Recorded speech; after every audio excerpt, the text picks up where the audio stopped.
የነዳጅ ማጣሪያው ፈነዳ። አድማጮች ይህ በጎ ዜና ሆኖ ሳይሆን መነገር ያለበት ዜና ስለሆነ ነው የምናቀርብላችሁ። በፖርት አርተር ቴክሳስ ደቡብ ዩናይትድ ስቴትስ በሚገኘው የቫሌሮ የነዳጅ ማጣሪያ ስፍራ ላይ ከባድ ፍንዳታ ደርሷል። ዛሬ ሰኞ ዕለት መገባደጃ ላይ በደቡብ ዩናይትድ ስቴትስ ቴክሳስ ግዛት በሚገኘው የፖርት አርተር የቫሌሮ የነዳጅ ማጣሪያ ላይ የደረሰው ፍንዳታም ከባድ እንደሆነ ነው የዓይን እማኞች በመናገር ላይ ያሉት። የፈረንሳይ ዜና አገልግሎት አዣንስ ፍራንስ ፕሬስ ባወጣው መግለጫ መሰረት የማጣሪያው ባለስልጣናት በፖርት አርተር በሚገኘው የቫሌሮ ማቀነባበሪያ ክፍል ላይ እሳት መነሳቱን ገልጸው የሁሉንም ሰራተኞች ደህንነት ለማረጋገጥ ጥረት እየተደረገ መሆኑን ተናግረዋል።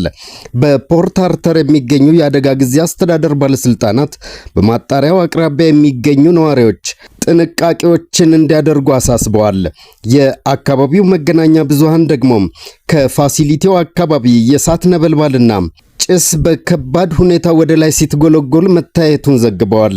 እንደ ቫሌሮ ድረገጽ መረጃ ከሆነ የቴክሳሱ የነዳጅ ማጣሪያ ወደ 800 የሚጠጉ ሰራተኞችን የሚያስተዳድር ሲሆን በቀን 435,000 በርሜል የሚጠጋ ከባድና ከፍተኛ ሰልፈር ያለው ድፍድፍ ነዳጅ ዘይትን የማቀነባበር አቅም ያለው ነው።